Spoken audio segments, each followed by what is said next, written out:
Hello everyone, and welcome to Deserted. This is the story of Dune Lord, an ultimate Iron Man restricted to the Caridian desert and looking to take advantage of everything that it has to offer. With the announcement of the Tombs of Amasket, I realized this account was destined for something. To be able to defeat the enemies that lie within this new raid, all without trading, banking, or leaving the desert. Let's get into it.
In the last episode, we killed over 8,000 locust riders in our efforts to stack as many mithril bars, adamant ores, arrows, and all other supplies as we can. By the end of the video, we hit level 80 attack, strength, and defense, as well as hitting 100 combat and 1500 total level. We also had some pretty good luck with the rare drop table. In fact, the only drop we didn't get was the rune kite shield. This video is going to have 3 parts to it. In the first bit of the video, it's just a continuation of where we left off. We're going to kill locust riders until the time is right to move on. And what that time is, I don't quite know yet, but we'll know it when we get there. After we move on from the locust riders, we need to work on clearing out our inventory for the last part of the video. We'll cover what that means when we get there. And for the last and most exciting thing, we are finally going to enter the Kalphite Queen's lair and get a couple kills under our belt. First of all, I just want to say a huge thank you to you guys. I asked for 3,000 likes on the last video in exchange for doing KQ in this episode, and you guys absolutely smashed it with over 5,000 likes. The other reason we're doing KQ now, seemingly super random and in the middle of our Locust Rider grind, is because this will be the last Deserted video before the Shattered Relics League comes out, and I will be AFKing Dune Lord at Desert Bandits during that time. I'll be posting videos on the League, and we'll get more into that later, but I'm a man of the people, and I wanted to give you guys some real juicy content before there's a month or so gap in between episodes. We're gonna get into the content in just a minute, but first, a word from today's sponsor. xRakine earbuds, ladies and gentlemen. You know them, you love them, you put them in your ears. xRakine's everyday earbuds look, feel, and sound better than ever.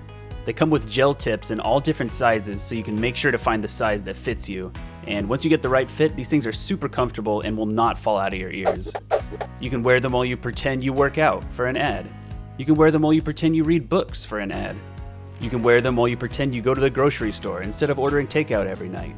Nah, but really, the xRakine earbuds are perfect for everyday use. They offer 8 hours of playtime and a 32-hour battery life, and the audio quality is amazing, and for half the price of other premium audio brands.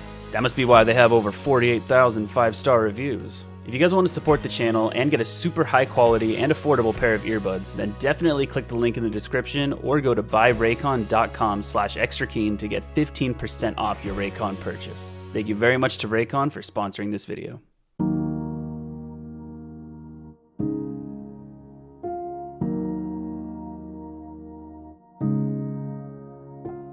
So like I said, the first thing we're going to do in this episode is just more of the same. We're nowhere near done with the Locust Rider grind, so before we transition into the next section of the video, I want to get at least a couple thousand more Locust Rider kills. So I got geared up and headed back down into the Sophanum dungeon, a place all too familiar.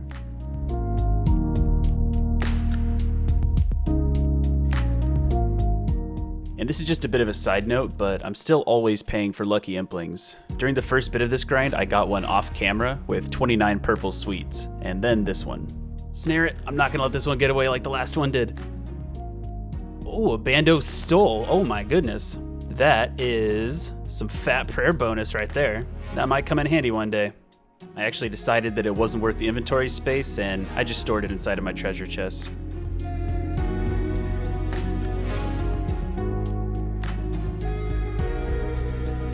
Alright, and the first level of the video is gonna be a crafting level, level 67. The melee levels are coming in really slow now, mainly because I'm training on controlled with my dragon spear, but every time we do get a level, they come in threes.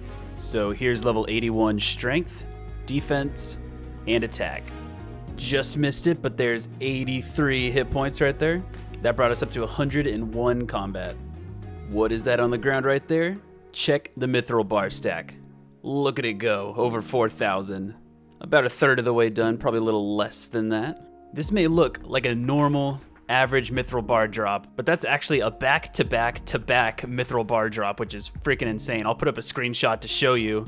But yeah, I don't think I've ever gotten a back-to-back mithril bar drop, let alone a back-to-back-to-back. Let's see if we can make it 4. All right, and the grand reveal. Nope. And we got a level coming in right here. Level 53 herb lore. This is all pretty much just from cleaning herbs, which is pretty cool. All right, and we just got a lucky Impling scout. Let's see what we can get from this one. Some more toad flaxes.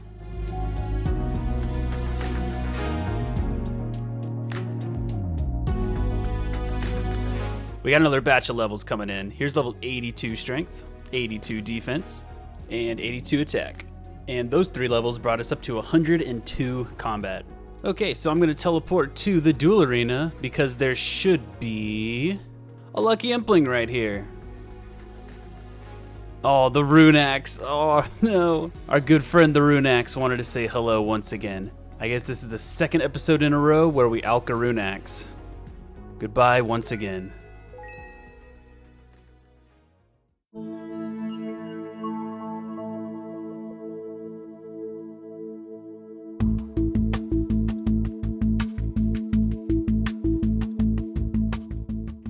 Hey, look at this guy. We got another one.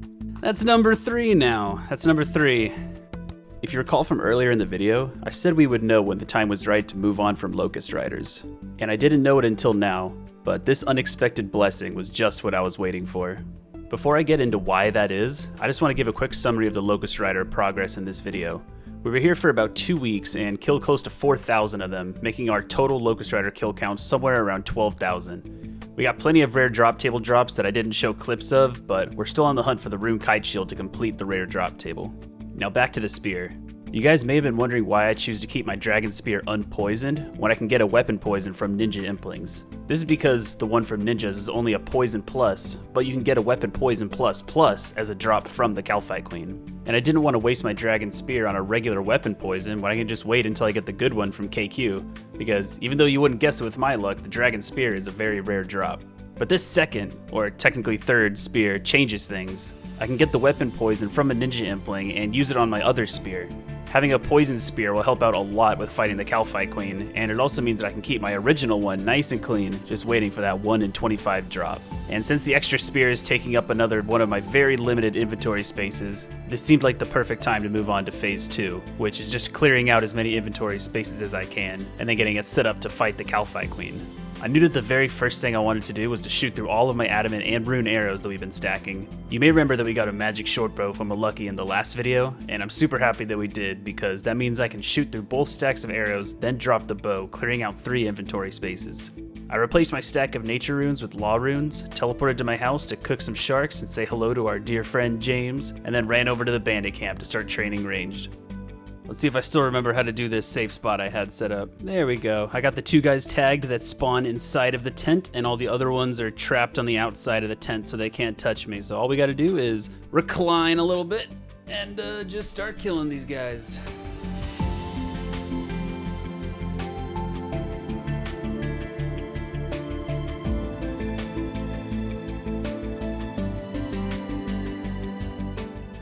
All right, so this is it. It's been about 16 or 17,000 arrows later, and we're coming up on the very end of our adamant arrow stack. We ended up getting from 72 to halfway through 78 ranged off of all these, so pretty nice range XP from all that. Since we are finished with all of our arrows, I'm going to get rid of the magic short bow. I'm just gonna drop it, it's not worth alking.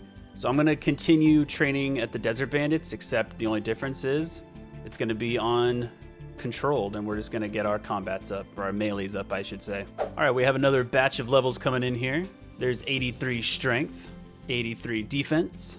There's 83 attack, so we have 83 now for all three of our melee stats, and that's also 103 combat. And these are probably the stats we're going to be using to take on the Kalphite Queen. I'm not sure if we're going to hit 84 before the day that I set aside to kill Kalphite Queen, but yeah, we're looking pretty good.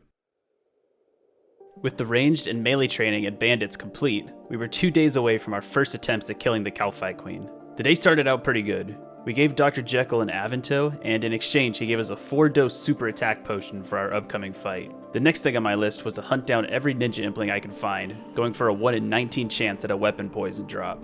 This whole process was actually a lot harder than I expected. I ended up having to world hop and scout ninja implings for a total of over 12 hours. I was well over the drop rate without getting the drop I wanted. My luck changed, however, when about 8 hours into the second day of scouting, I got a scout for a lucky impling. Yo, no way! Oh my god, that is huge. Yes, dude, that's fucking awesome. That's our combat bracelet. We don't need to get 74 crafting, we can just enchant that into the combat bracelet. That's huge. Yo, thank you for the scout, dude. This is awesome. Just in time for Kalphite Queen too. Holy shit. All right, we have our cosmic rune. Let's enchant this. We are now the proud owners of a combat bracelet. Oh my god, dude. This is gonna be our best in slot glove slot forever. Like, we have no reason to ever take this off. Look at the stats. The red spiky van braces that I was wearing were like my best in slot for melee strength, but this is +4 over what I'm wearing right now, plus all these extra attack bonuses and a little extra defense bonus. But yeah, this is, where is it? Oh my god, dude, we are gaming. I'm so happy that we got this. The day before Kalphite Queen too, I can't believe it. All right, and this is the last of the fire tiaras that we have stacked up. And we even got 10 runecraft out of that. Very cool. Yo, I was just world hopping and I found a lucky. What the hell? 70 death runes. Very useless, but super unexpected. That was crazy. If I've been world hopping for 10 hours straight, it was bound to happen at least once. Come on. Yes. Oh my god, it's finally over. I have been world hopping for like 10 hours. Big shout out to this guy. He's been helping me scout all day, and we finally freaking got it. After many hours of hopping worlds and dozens of ninja implings caught, we were finally able to get a weapon poison for our extra dragon spear. Okay, so I guess we need to clear our inventory one more time, and then the only thing left that I think we have to do before we gear up is to turn all these Hairlanders into combat potions, which should bring us up to 55 herb lore, and that way we can make a super strength potion and bring that into Kalphite Queen with our super attack. So, alright, so as you might be able to tell by my inventory, I'm killing desert goats to make all these Hairlanders into combat potions, but we just got our third lucky impling scout of the day, so we're gonna see if we can get that. This is it. Runeplate body, no way. Can't wear it unless I have Dragon Slayer completed. That's probably a fat alk though. That's 39k, not terrible. Okay, and that is the last desert goat horn I'm gonna need. We have the same amount of these as we do Hairlanders, so let's go make these all into potions. And here's level 54, and here it is. Level 55 herb lore. We can now make super strength potions. We already have the Quarm from Sorcerer's Gardens. We're just going to kill some hill giants and grab a Limport root. And there's our Limport root and our super strength potion. So yeah, I guess we're all prepared to fight the Kalphite Queen. I'm just going to go gear up and get my inventory set up, and then we'll get into it.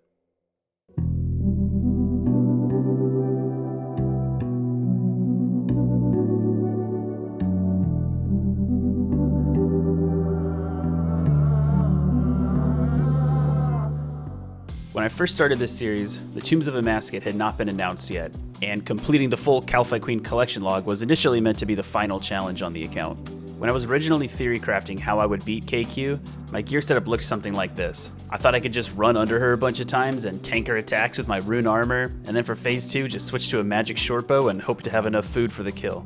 This was obviously before I knew that the Kalphite Queen's attacks are 100% accurate, and therefore your defensive bonuses don't matter at all.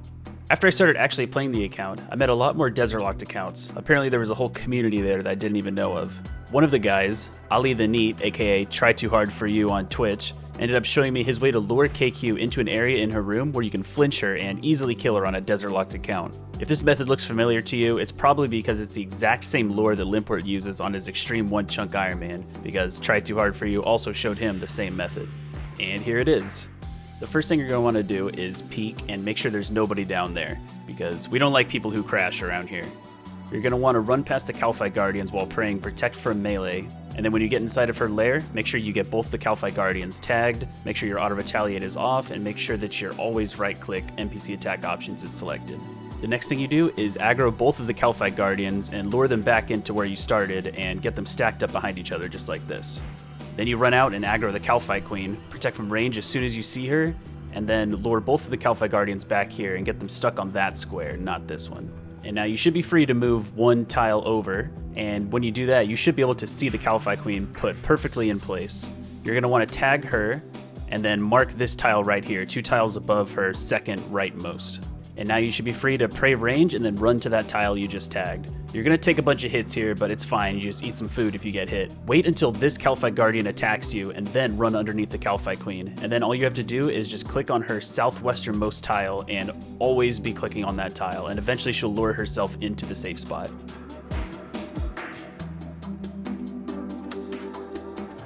And when you get her trapped in here, congratulations, you did the lure successfully. These 2 Guardians should make it to where she'll never move out of her spot. So what you're going to do is move 2 tiles up, and then set your quick prayers up, and if you're using Rune Light, then making a screen marker is super helpful here too.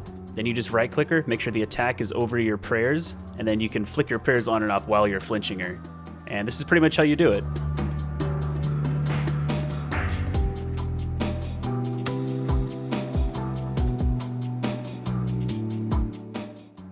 And here's the last hit, and we're now moving on to phase 2, where she protects from melee. We're going to switch our quick prayers to magic buffs and then equip our orange Salamander, which uses Marintil Tars as ammo, and make sure that it's set to the mage attack style. The orange Salamander on phase 2 is what makes the desert only setup really unique. It's either the only or one of the only magic weapons that can attack instantly, meaning you can flinch with it. If I tried to flinch with something like a magic shortbow, I'd take a hit every single time I stepped out to attack. So from this point on, we're just going to flinch like normal until we get the kill. And there's the kill. We're just going to put Protect from Melee on and pick up our loot. And that's how we're going to do it. So let's go get some kills on Dune Lord.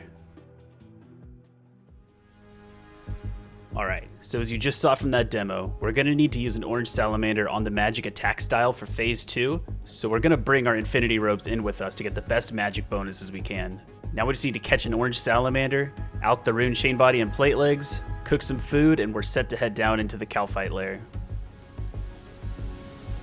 Also, real quick, all of these kills were streamed on Twitch, and I plan on never doing a Kalphite Queen kill off stream, so definitely follow on Twitch if you want to see that content in the future.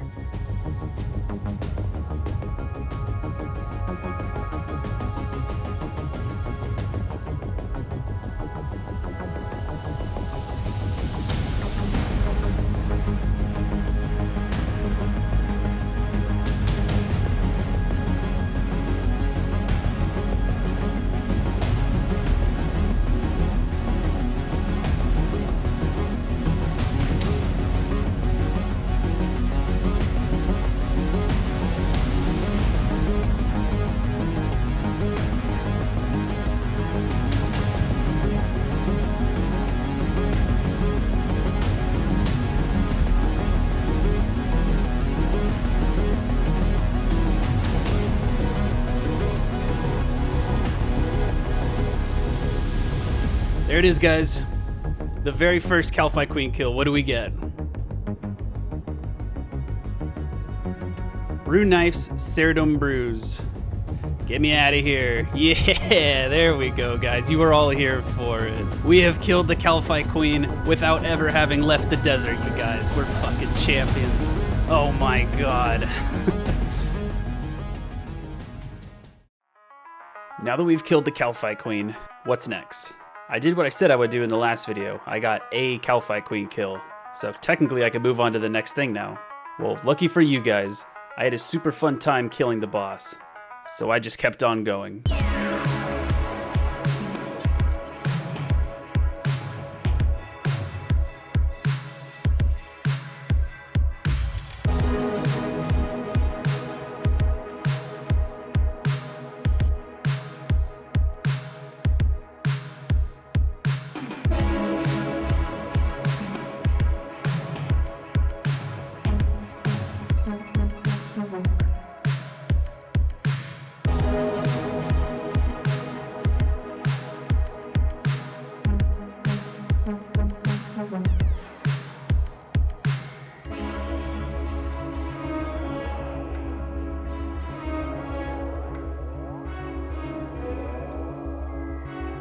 And on kill count number 6, that was the last kill we got on stream that day, which was originally supposed to be the stopping point for my first Kalphite Queen experience. But then I thought, hey, you know what Ultimate Iron Men love? Clearing out inventory spaces. And it just so happened that if I were to keep killing KQ until I got the 1 in 25 weapon poison plus drop, I could poison my original spear and alch the one that I poisoned from earlier. So the next day, I went live again and started the second batch of kills, hoping to get the drop that I needed.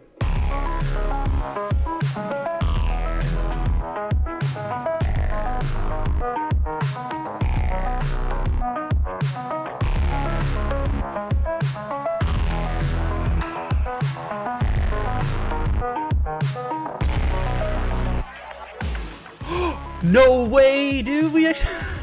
I knew it, dude. I had a good feeling about this kill, dude. I had a good feeling. We fucking did it, dude. We got the weapon poison. We are successful. Unnote this and put it on our nice, clean dragon spear.